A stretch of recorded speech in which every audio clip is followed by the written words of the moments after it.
नमस्ते बच्चों। The Harish academy में आपका स्वागत है।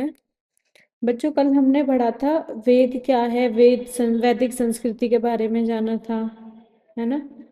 और वैदिक समाज के बारे में पढ़ा था, वैदिक दर्शन पढ़ा था। आज हम क्या करेंगे, आज हम बौद्ध धर्म के बारे में, बौद्ध मत के बारे में पढ़ेंगे। ठीक है, बौद्ध मत के बारे में पढ़ेंगे।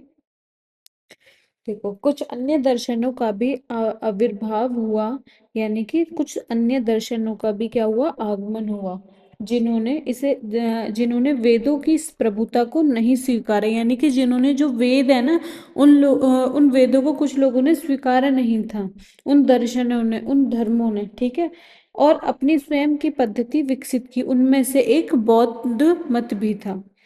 लगभग 2.5 सहस्त्राब्दी पूर्व, यानी कि 2500 ईसा पूर्व, राजकुमार सिद्धार्थ गौतम ने लुम्बिनी, जो कि कहाँ है, वर्तमान में नेपाल में, जन्म लिया। उनके जन्म के विषय में विद्वानों में सर्वसम्मति नहीं है कि उनका जन्म मतलब वहीं, मतलब कंफर्मेशन नहीं है इससे कि वहीं पे हुआ था या कहीं और। तो अध्याय 4 में हमने 560 सामान्य संवत पूर्व को उनका अनुमानित जन्म वर्ष माना, यानी कि जो विद्वान है उन्हें उनके जन्म वर्ष को लेके क्या है, थोड़ी कंफ्यूजन है, लेकिन जो माना गया है यहाँ पे वो क्या माना गया है, 560 सामान्य संवत पूर्व। इससे हमारी यह कहानी आगे किसी भी प्रकार प्रभावित नहीं होगी। ठीक है, कथा के अनुसार सिद्धार्थ गौतम राजमहल में एक सुरक्षित वातावरण में बड़े हुए। जो सिद्धार्थ गौतम थे वो राजमहल में रहते थे और वहाँ एक बहुत बढ़िया वातावरण था जिसमें वो पले बड़े। एक दिन 29 वर्ष की आयु में उन्होंने रथ पर बैठकर नगर में घूमने की इच्छा प्रकट की। उन्होंने रथ पर बैठकर क्या कहा कि भाई मैं नगर में घूम के आता हूँ, देख के आता हूँ क्या क्या है यहाँ पे, क्या नहीं है। ऐसे ही उन्होंने घूमने का मन बनाया तो वो घूमने के लिए रथ पे बैठ के निकल गए। उस समय उन्होंने अपने जीवन में पहली बार एक वृद्ध, यानी कि एक बूढ़े व्यक्ति को देखा, एक रोगी को देखा और एक शव को। इससे क्या हुआ, यानी कि उन्होंने जो वृद्ध है वो किस तरीके से परेशानियों से, अपनी वृद्धता से किस तरीके से जूझ रहे हैं ये देखा। एक रोगी को देखा कि वो किस तरीके से पीड़ित है, और एक शव की, जहाँ पर क्या है, इंसान के जीवन का ही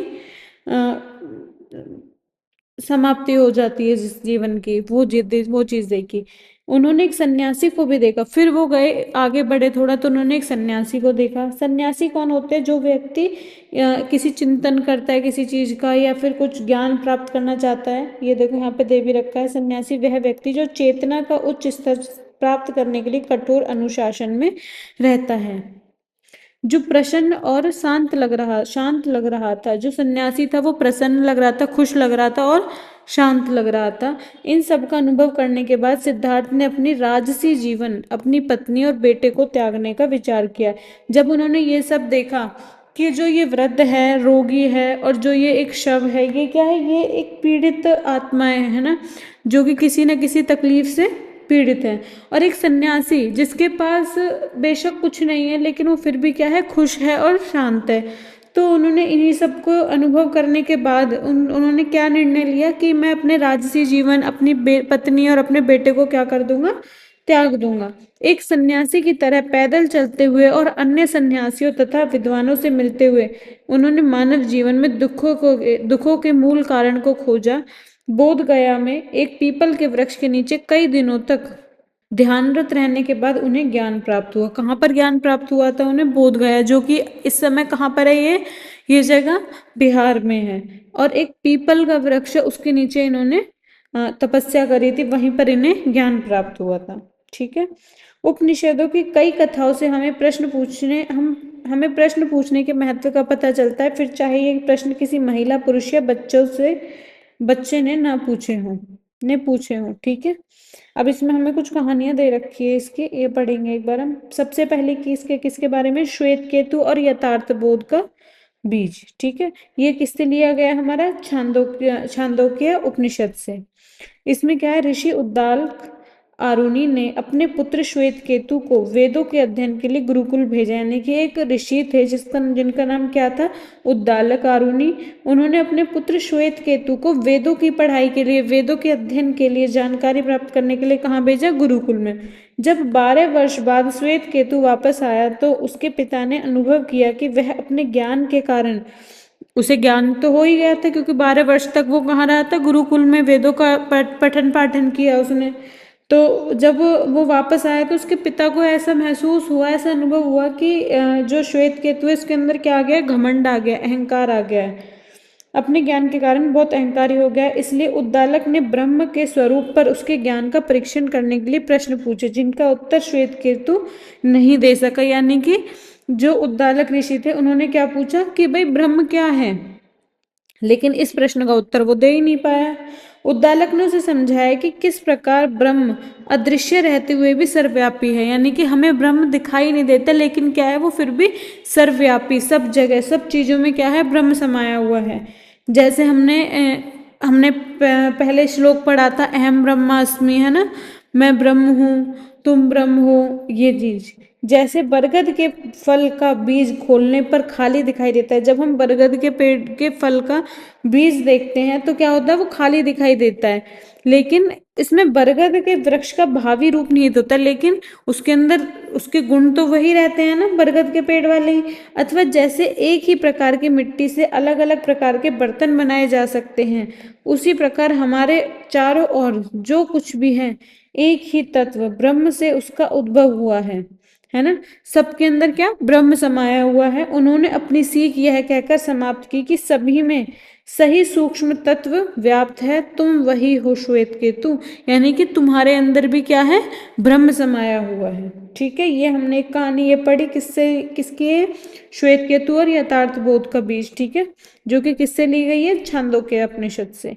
अब देखो नचिकेता और उसकी ज्ञान पिपासा, पिपासा मतलब किसी चीज की प्यास, ये कहाँ किससे लिया गया है, हमें कठोपनिषद से। एक बार एक व्यक्ति यज्ञ के समय अपनी समस्त संपत्ति का दान दे रहे थे। उनकी उनके पुत्र नचिकेता ने उनसे पूछा कि वे उसे किस देवता को अर्पित करेंगे। यानी कि जब वो संपत्ति दान कर रहे थे तो उनके जो पुत्र था नचिकेता, उसने पूछा कि आप ये किस देव को, किस देवता को अर्पित करेंगे। नचिकेता द्वारा बार बार यही प्रश्न पूछने पर पिता क्रोध में आ गए। यानी कि जब वो बार बार नचिकेता अपने पिता से ये बात पूछ रहा था तो उसके पिता को क्रोध आ गया और उत्तर दिया, मैं तुम्हें यम अर्थात मृत्यु के देवता को अर्पित करता हूँ। ठीक है, यानी कि पहले जब उन्होंने, जब ये एक जो व्यक्ति थे उन्होंने क्या किया, अपने जो संपत्ति है उसको वो दान दे रहे थे यज्ञ के समय पे, जिस टाइम पे हवन हो रहा था उनके यहाँ पे, यज्ञ मतलब हवन। ठीक है, तो उसी समय नचिकेता ने पूछा कि आप सब दान कर रहे हैं, सब संपत्ति, तो आप मुझे किसे अर्पित करेंगे। उसके इस क्वेश्चन को वो इग्नोर कर रहे थे बहुत ज्यादा उसके पिता, लेकिन वो बार बार पूछे जा रहा था अपने पिता से। तो पिता क्रोध में आ गए और उन्होंने क्या उत्तर दे दिया कि मैं तुम्हें यम यानी कि मृत्यु के देवता को अर्पित करता हूँ। इसके बाद नचिकेता यमलोक की ओर निकल पड़े। लंबी प्रतीक्षा के बाद वे अति शक्तिमान देव से मिले, जो कि कौन थे, यमदेव। उनके मन में एक प्रश्न था, शरीर की मृत्यु के बाद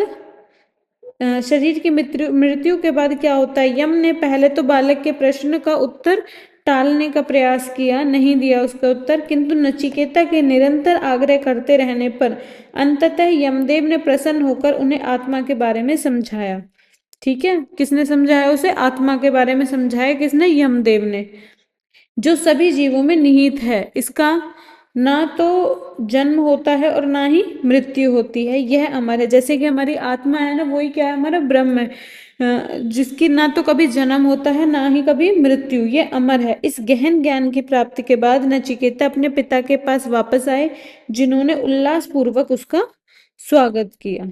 ठीक है, अब इसमें जो तीसरी कहानी है ये किसकी है, गार्गी और याज्ञवल्क्य का शास्त्रार्थ, जो किससे लिया गया है, बृहदारण्यक उपनिषद से। एक बार एक विद्वान राजा जनक ने एक दार्शनिक शास्त्रार्थ के विजेता को पुरस्कार देने की घोषणा की। यानी कि राजा जनक थे, उन्होंने एक दार्शनिक थे, शास्त्रार्थ थे, उसके विजेता को पुरस्कार देने की घोषणा की। याज्ञवल्क्य नामक सुप्रसिद्ध ऋषि दराज दरबार में आए और गार्गी के प्रश्न पूछने से पहले तक उन अनेक विद्वानों को पराजित किया। यानी कि इन्होंने क्या किया था, जो राजा जनक थे, इन्होंने एक जैसे डिबेट कंपटीशन होता है इस तरीके से अपने यहाँ पर उसका आयोजन किया दार्शनिक शास्त्रार्थ का, और उसके विजेता को पुरस्कार देने की बात कही। याज्ञवल्क्य नामक जो एक ऋषि था वो भी वहां आए हुए थे राज दरबार में। और गार्गी जो क्या थी, एक ऋषिका थी। उसके प्रश्न पूछने से पहले अनेक विद्वानों को उसने पराजित कर दिया। इसके बाद गार्गी ने, उसके बाद लास्ट में किसने, गार्गी ने प्रश्न पूछा क्या, विश्व के स्वरूप पर याज्ञवल्क्य से अनेक प्रश्न पूछे और अंत में ब्रह्म के स्वरूप पर भी प्रश्न पूछे। यानी कि पहले तो उसने काफी प्रश्न विश्व के स्वरूप पर पूछे या गार्गी ने याज्ञवल्क्य से, लास्ट में क्या पूछा, ब्रह्म के बारे में। तब याज्ञवल्क्य ने उन्हें आगे प्रश्न पूछने से मना किया। हालांकि कुछ समय बाद गार्गी ने पुनः प्रश्न पूछा। तब याज्ञवल्क्य ने समझाया कि कैसे ब्रह्म ही संसार, ऋतुओं, नदियों तथा अन्य सभी जीवों का निर्माण करता है, सभी जीवों में व्याप्त है। उन्होंने अनुभव किया कि अविद्या और मोह मानवीय कष्ट के स्रोत हैं। यानी कि जो हमारे जो मानव जीवन है उसके जो कष्ट के, यानी कि दुख पीड़ा के, तकलीफ के स्रोत है वो क्या है, या तो किसी से क्या, बहुत ज्यादा अटैचमेंट, किसी से मोह हो जाना, या फिर किसी को इग्नोर करना, कोई किसी को इग्नोर कर रहा है, आपको कोई इग्नोर कर रहा है, तो वो चीज यानी कि अविद्या, या फिर विद्या का ज्ञान नहीं होना। और इन, देखो यहाँ पे मोह की परिभाषा लिख रखी है, किसी व्यक्ति या वस्तु के साथ संबंध की स्थिति सामान्य रूप से भावना या आदत के माध्यम से, और इन दोनों कारणों को दूर करने की विधि संकल्पित की। इसके बाद सिद्धार्थ बुद्ध के नाम से जाने गए, जिसका अर्थ है ज्ञानी या जागृत व्यक्ति, यानी कि जिसके अंदर क्या है, ज्ञान की एक ज्योति जल रही है। बुद्ध ने जो ज्ञान प्राप्त किया उसका उपदेश देना आरंभ किया। उनके उपदेशों में अहिंसा का विचार निहित है, जिसका मूल अर्थ क्या है, अहिंसा का मूल अर्थ बताया गया है। कोई बार क्वेश्चन उसमें एग्जाम में भी आ जाता है क्वेश्चन कि अहिंसा का अर्थ क्या है, तो इसका मूल अर्थ है चोट नहीं पहुंचाना या नुकसान नहीं पहुंचाना किसी को। उन्होंने निष्ठापूर्वक आंतरिक अनुशासन पर बल दिया। उनकी कही गई निम्न बातों से इसे सरल तरीके से समझाया गया है। बुद्ध ने संघ की स्थापना करी, यानी कि संघ मतलब एक संगठन हो गया, जैसे कि कई लोगों का समूह हो गया, जो भिक्षुओं, आगे चलकर भिक्षुणियों का एक समुदाय है, जिन्होंने स्वयं को बुद्ध के उपदेशों के पालन और प्रसार के लिए समर्पित कर दिया है। भारत और पूरे एशिया पर उनका गहरा प्रभाव था, जिसे हम आगे पढ़ेंगे। यह प्रभाव आज भी अनुभव किया जा सकता है। यहाँ पे देखो भिक्षु का मतलब दे रखा है, एक ऐसा व्यक्ति जो दुनिया के सामान्य जीवन को त्याग, स्वयं को किसी धार्मिक या आध्यात्मिक लक्ष्य के लिए समर्पित कर देता है। यानी कि अध्यात्म की ज्ञान की प्राप्ति के लिए वो क्या करता है, खुद को समर्पित कर देता है। भिक्षु सामान्य तौर पर व्रत लेता है, अर्थात वचनबद्ध रहता है कि वह अनुशासित जीवन के लिए कठोर नियमों का पालन करेगा। भिक्षुणी क्या होता है, इसी का ही महिला, जैसे महिला भिक्षु, ये क्या है हमारा पुरुष भिक्षु, और भिक्षुणी किसको बोलेंगे, महिला भिक्षु होती है जो, ठीक है।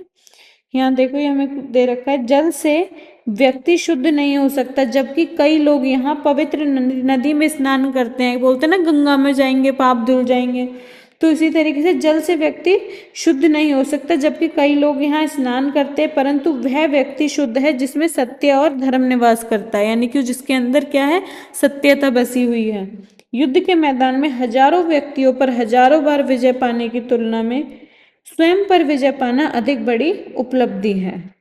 ठीक है, ये देखो लगभग 1800 वर्ष पुरानी पत्थर की कृति जिसमें बुद्ध उपदेश देते हुए दर्शाए गए हैं। ये देखो ये भगवान बुद्ध और ये उपदेश दे रहे हैं।